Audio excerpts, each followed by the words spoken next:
we read a lot of books that want to speak to this audience, and we see a lot of movies, articles, things like that that want to be in that part of this world, but authenticity is not something you can fake, and so we're always looking for it, and it's nice to find it.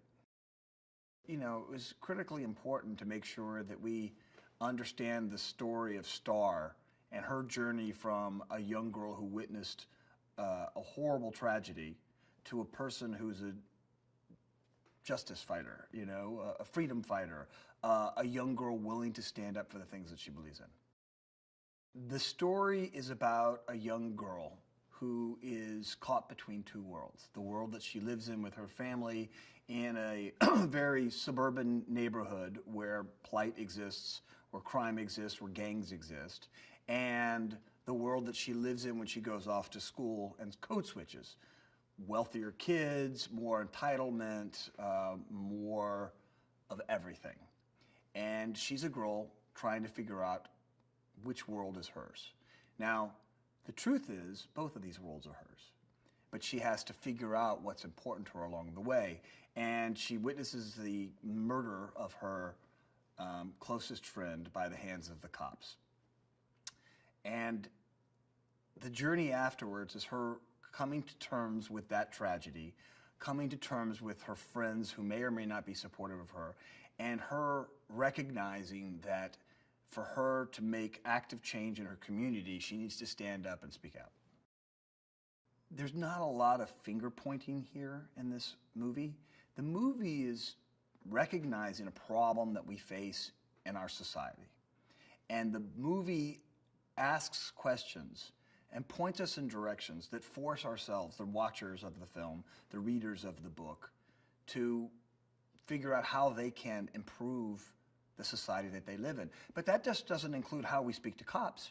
It also includes how we work within our home family units and how we interact with our neighbors and how we interact with our friends. And it puts us all to task on how to do the right thing. Amandla read the book before I did.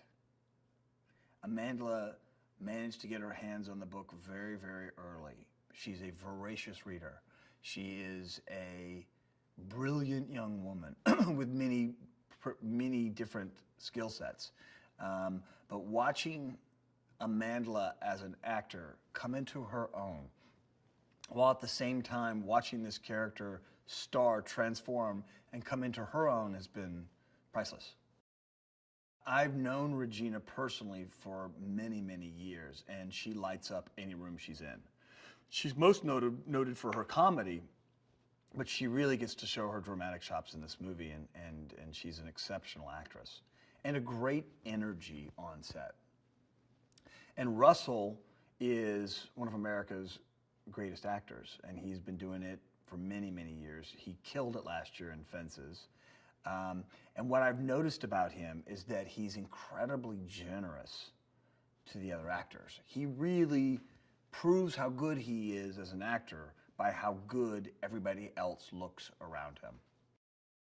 I have been a fan of George's as a filmmaker for many, many, many years, since before Soul Food. I had the pleasure to work with him. He is brilliant, he's incredibly talented, but he's also horribly, horribly hardworking. I'm hoping that the audience watches a story about love and a story about understanding.